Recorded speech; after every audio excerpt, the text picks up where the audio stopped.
ہوئے بھی مجھے بڑا بوجھ لگ رہا ہے کہ ان نے مولانا شہباز صاحب نے مسجد کے 3rd فلور پہ جا کر اپنے آپ کو رسی کے ذریعے سے لٹکا دیا اور خودکشی کر کے دنیا سے چلے گئے۔ کون حالات سے نہیں گزرتا؟ جتنا نبیوں کو ستایا گیا، جتنا نبیوں کو پریشان کیا گیا، جتنا نبیوں کو تکلیف ہوئی، اتنا تو ہم لوگوں کو تو تصور بھی نہیں کر سکتے۔ بھائی یہ اس طبقے کے بھی تو ہے، یہ امام بعد میں ہے، یہ عالم بعد میں ہے، یہ استاد بعد میں ہے، انسان پہلے ہے نا بھائی۔ مفتی سلطان کے بیانات کے لیے مفتی سلطان آفیشل کو سبسکرائب کریں۔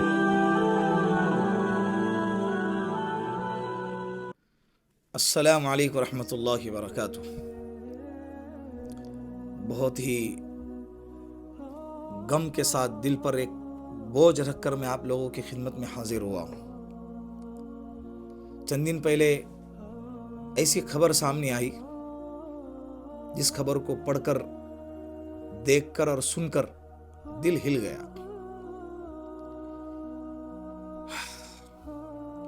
جھارکھنڈ کے ایک علاقے میں مسجد ہے، رضائے مدینہ مسجد۔ وہاں کے مسجد کے ایک امام تھے مولانا شہباز صاحب۔ واقعہ ایسا ہے کہ بولتے ہوئے بھی مجھے بڑا بوجھ لگ رہا ہے کہ ان نے مولانا شہباز صاحب نے مسجد کے 3rd فلور پہ جا کر اپنے آپ کو رسی کے ذریعے سے لٹکا دیا اور خودکشی کر کے دنیا سے چلے گئے۔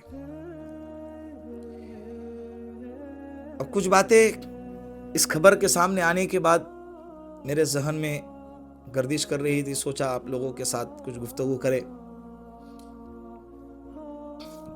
اچھا خاصا یہ جو ہے نا میسج وائرل ہوا تھا۔ 2-3 چیزیں ضروری سمجھتا ہوں جو آپ لوگوں کی خدمت میں رکھوں، تو ہو سکتا ہے کہ آپ اس پر عمل کرے، فائدہ ہو جائے امت کا۔ دیکھیں، سب سے پہلی چیز، اس دنیا میں کتنے غم ہیں۔ سنسار کا غم ہے، اور دل ٹوٹنے کا غم ہے، بچوں کی بے سلوکی کا غم ہے، بچے جو سلوک کرتے ہیں، قرض کا غم ہے، بیماری کا غم ہے، بیوی کا ٹینشن، اولاد کا ٹینشن، کتنا لوگوں کا جو بے رخی کا رویہ ہے ان کا ٹینشن ہے۔ اس دنیا کے اندر اگر آپ زندہ ہیں تو ساری چیزیں، تکلیفیں، مصیبتیں آپ کے ساتھ لگی ہوئی ہیں۔ مر جائیں گے تو ساری چیزیں ختم ہو جائیں گی، لیکن جب تک زندہ ہے تو یہ تو ہے بھائی۔ کس کو حالات سے کون نہیں گزرتا ہے؟ سب کی مختلف شکلیں ہوتی ہیں، کون حالات سے نہیں گزرتا؟ جتنا نبیوں کو ستایا گیا، جتنا نبیوں کو پریشان کیا گیا، جتنا نبیوں کو تکلیف ہوئی، اتنا تو ہم لوگوں کو تو تصور بھی نہیں کر سکتے۔ بسم اللہ الرحمن الرحیم، الف لام میم، احسب الناس ان یترکوا ان یقولوا آمنا وهم لا یفتنون۔ اے ایمان والو، کیا تم نے گمان کر رکھا ہے کہ ایمان لانے کے بعد تمہیں آزمایا نہیں جائیں گا؟ حالات تو آئیں گے نا بھائی، لیکن اس کا علاج بالکل بھی یہ نہیں کہ خودکشی کرے۔ 3 باتیں میں آج اس ویڈیو میں آپ کے سامنے شیئر کرنا چاہتا ہوں، ڈسکس کرنا چاہتا ہوں، تاکہ ہمارے لیے جو ہے نا سمجھنا آسان ہو جائے۔ سب سے پہلی چیز خودکشی کے بارے میں۔ دوسرے نمبر پر یہ جو مسجدوں کے ذمہ دار حضرات ہیں، مسجدوں کے جو مقتدی ہے، مسجدوں کے جو مصلیان ہیں، میں ایک ان لوگوں سے مخاطب۔ اور تیسرے نمبر پر جو مساجد اور مدارس کے ائمہ اور مدرسین ہیں، میری اتنی اوقات نہیں کہ میں کچھ لفظ کروں۔ بہت بڑے بڑے ہمارے اساتذہ کرام اور ہمارے اکابرین عظام ہے ماشاءاللہ، اور میدان میں کام کر رہے ہیں، لیکن میرے جتنے دیکھنے والے لوگ ہیں، میری ذمہ داری ہے کہ میں ان تک یہ پیغام پہنچاؤں۔ سب سے پہلی چیز، میں مسجد کے ذمہ داران، مصلیان، مقتدیان سب سے کہنا چاہتا ہوں کہ بھائی، آپ کے پاس جو آپ کو 5 وقت کی نماز پڑھاتا ہے، جو امام، اس کی اپنی فیملی ہے، اس کی اپنی ضروریات ہے، اس کے اپنے تقاضے ہیں۔ آج مہنگائی کا دور چل رہا ہے، آپ کی ذمہ داری ہے کہ آپ ان کا خیال رکھیں۔ اللہ آپ کو دونوں جہاں میں سرخرو فرمائے گا۔ آپ آگے بڑھ کر ان کا تعاون کریں گے اور ان کو معاشی اعتبار سے بے فکر کریں گے، اس طبقے کو، تو وہ دل کھول کر امت کی دینی اعتبار سے خدمت کریں گا۔ ورنہ بندہ اپنے گھر والوں سے پریشان ہوتا ہے، کبھی اپنے اولاد کے سامنے مجبور ہو جاتا ہے۔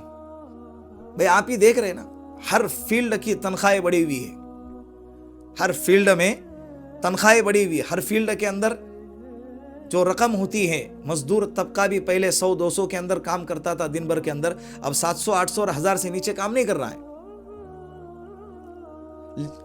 وجہ اس کی یہ ہے کہ مہنگائی بڑھ گئی ہے، ضرورتیں سب کی ہے، گھر کا چلانا مشکل ہے۔ تو بھائی جس طرح سے سب کے اپنی اپنی فیملی ہے، سب کے اپنے اپنے رشتہ دار، گھر والے، تقاضے، ضروریات ہیں، ایسے بھائی یہ اس طبقے کے بھی تو ہے۔ یہ امام بعد میں ہے، یہ عالم بعد میں ہے، یہ استاد بعد میں ہے، انسان پہلے ہے نا بھائی۔ آپ اندازہ لگائیں، یہ بر صغیر کے علاقے میں، صرف مہاراشٹر کی بات نہیں کر رہا، صرف یو پی اور بہار کی بات نہیں کر رہا، بر صغیر کے علاقے میں اس طبقے کو تنخواہیں کتنی دی جاتی ہے؟ 10,000، 12,000، 15,000، 18,000، 20,000، اس سے زیادہ نہیں۔ چیدہ کسی مسجد میں اللہ ماشاء اللہ ہوں گا 22 سے 25,000 روپے تنخواہ، اس سے زیادہ نہیں۔ اس کو بھی تعجب کی نگاہ سے دیکھا جاتا ہے، او اتنی تنخواہ ہے۔ اللہ اکبر۔ پرسوں ایک میسج آیا تھا گروپ میں کہ فلاں علاقے میں فلاں مسجد کے لیے ایک امام کی ضرورت ہے، امام کی کنڈیشن بتائی گئی، اس کے اندر یہ ہونا چاہیے، یہ ہونا چاہیے، اور اس کے ذمہ داریاں بتائی گئی، اس کو یہ کرنا چاہیے، اس کو یہ بھی کرنا چاہیے، اس کو یہ بھی کرنا چاہیے، اور تنخواہ اس کو معقول تنخواہ دی جائیں گی، معقول، اور کیا 12,000 روپے۔ بھائی احسان کر رہے ہو یار، 12,000 روپے میں آپ کا گھر چلتا ہے دینے والوں کا؟ آپ بتائیں نا کس دور میں ہم جی رہے ہیں؟ بچوں کے اسکول کا مسئلہ کتنا ہے سنگین ہوا ہے، بچوں کے اچانک انسان بیمار ہوتا ہے، تو اس میں تو انسان کا کوئی بس نہیں چلتا نا۔ ہاسپٹل میں گئے تو آج ہاتھ لگانے کے 500 اور 1000 روپے لیے جاتے ہیں۔ تو مہنگائی کے دور میں آپ خود اندازہ لگائیں، جب یہ حالت اگر ہوں گی امت کی، تو کون سے ماں باپ اپنے اولاد کو حافظ اور عالم بنائیں گے؟ اور مزید برآں اگر غلطی سے کچھ غلطی ہو جائے، غلطی سے اگر کچھ غلطی ہو جائے تو بس اللہ خیر فرمائے۔ اولاد کے ایکٹیویٹیز پر جتنی نظر نہیں رکھی جاتی جتنی کہ اماموں کی زندگی پر نظریں رکھی جاتی ہے، اگر اتنی ہی کڑی نظر اپنی اولاد پہ رکھے تو آپ کی اولادیں وقت کے ولی بن جائے۔ بس کرے خدا را، یہ حالات بتاتے ہیں قیامت کیوں ضروری ہے۔ اللہ کے واسطے اس مظلوم طبقے پر رحم کھائے۔ آپ کو نہیں جمتا ہے خاموش رہے، آپ کو نہیں جمتا ہے اپنی زبانوں کو بند کرے، اور مہنگائی کے دور میں اپنے یہاں خدمت کرنے والے اس طبقے کی زیادہ سے زیادہ تعاون کرے۔ انشاءاللہ اللہ آپ کو دونوں جہاں میں جو ہے نا کامیابی عطا فرمائے گا۔ دوسرے نمبر پر، میں ویڈیو کو زیادہ لمبا نہیں کروں گا، دوسرے نمبر پر میں علماء کے طبقے سے کہنا چاہتا ہوں، یہ میرے برادری ہے، میرے عزیز ہے، میرے بھائی ہے، میں اسی طبقے سے تعلق رکھتا ہوں، اسی لیے میں ان کا درد قریب سے محسوس کر سکتا ہوں۔ جیسے مولانا شہباز صاحب خودکشی کر کے دنیا سے چلے گئے، 30 سال کی عمر تھی ان کی، 30 سال کی عمر، 2 بیٹیاں ہیں اس بندے کی چھوٹی چھوٹی۔ اب اس کے گھر والی کے زندگی کا کیا، اس کے مستقبل کا کیا، اس کے بچوں کا کیا؟ اس نے لکھ کر تو چلا گیا کہ مجھے پتا ہے خودکشی کرنا اسلام میں حرام ہے، لیکن میں میری مجبوری سمجھتا ہوں۔ بندہ قرضے میں ڈوبا تھا، بھائی محنت کرتا، کوشش کرتا، تجارت کرنی چاہیے تھی۔ ہم امامت میں نماز پڑھا رہے ہیں، مکتب پڑھا رہے ہیں، مدرسے میں تدریس کا کام خدمت انجام دے رہے ہیں، باقی اوقات میں ذمہ داروں سے کہیں جتنی تنخواہ مل رہی ہے اتنی تنخواہ کے اندر گھر کا گزارا نہیں ہو رہا ہے، لہٰذا خالی اوقات میں تجارت کروں گا۔ اب تجارت کرو، کس نے منع کیا؟ سنت ہے۔ اللہ کے رسول صلی اللہ علیہ وسلم نے فرمایا التاجر الامین مع النبیین والصدیقین والشہداء والصالحین. امانت دار تجارت کرنے والا اگر تاجر ہے، دنیا کما رہا ہے، امانت داری کے ساتھ، صداقت کے ساتھ لوگوں کو نفع پہنچا رہا ہے، کل قیامت کے دن اللہ اس کو نبیوں کے، صدیقین اور شہداء کے صف میں کھڑا کریں گے. کرو نا آپ، کس نے منع کیا؟ آپ نے ہدایہ پڑھی ہے، خرید و فروخت کے مسائل پڑھے ہیں، آپ مارکیٹ میں اترو اور تجارت کے اصول لوگوں کو بتاؤ. لیکن بے نیازی کی زندگی گزارو، کسی کے سامنے اپنے محتاجگی اور کمزوری کا اظہار نہ کرو. اللہ کے واسطے بے نیاز بن کے رہو، اللہ لوگوں کے دلوں میں محبت ڈالے گا. جم رہا ہے تو ٹھیک ہے، نہیں جم رہا ہے تو اپنے محنت کرو، اپنے تجارت کی طرف، شیئر مارکیٹ کی طرف آ جاؤ، جو تجارتیں آن لائن ہے اس طرف آ جاؤ، جو آسانی اور عافیت سے کر سکتے اس طرف آ جاؤ. تیسرے نمبر پر خودکشی کرنا اسلام میں حرام ہے. یاد رکھے، حالات آپ کے چاہے کتنے ہی ڈپریشن والے کیوں نہ ہو، چاہے آپ کتنے ہی تکلیف میں کیوں نہ ہو، اس کا حل ضرور نکلے گا. آج آپ کے سر پہ 10 لاکھ کا قرضہ ہے، زندہ رہیں تو ادا کر پائیں گے، مر گئے تو کون ادا کریں گا؟ دنیا تو دنیا بھی گئی، کل قیامت کے دن بھی آپ کو اس کا جواب دینا ہے. زندگی سے تنگ آ کر سوچا کہ مر جائیں گے اور مر کر بھی چین نہ آیا تو پھر کدھر جائیں گے؟ آپ بتاؤ کدھر جائیں گے؟ زندگی باقی ہے تو سامنے والے سے کہہ کر وقت اور مہلت لے کے آپ محنت کر کے، کاروبار کر کے، تجارت کر کے، کما دھما کے اس کے سامنے والی کے رقم پھیڑ سکتے ہیں. مر گئے تو ہمارا کیا؟ خودکشی کرنے والے کے بارے میں لکھا ہے کہ جو بندہ خودکشی کرے گا، جس کیفیت سے اپنے آپ کو مارے گا، قیامت تک اس کو اسی کیفیت کے ساتھ عذاب دیا جاتا رہے گا. کوئی گنجائش نہیں ہے کہ بھائی آپ اس کنڈیشن میں ہیں تو آپ کے لیے خودکشی کرنا حلال ہے. کوئی گنجائش نہیں ہے. صبر کرے، حالات آئیں گے برداشت کرے اور راستہ تلاش کرنے کی کوشش کرے، محنت کرے، کڑی سی کڑی محنت کرے.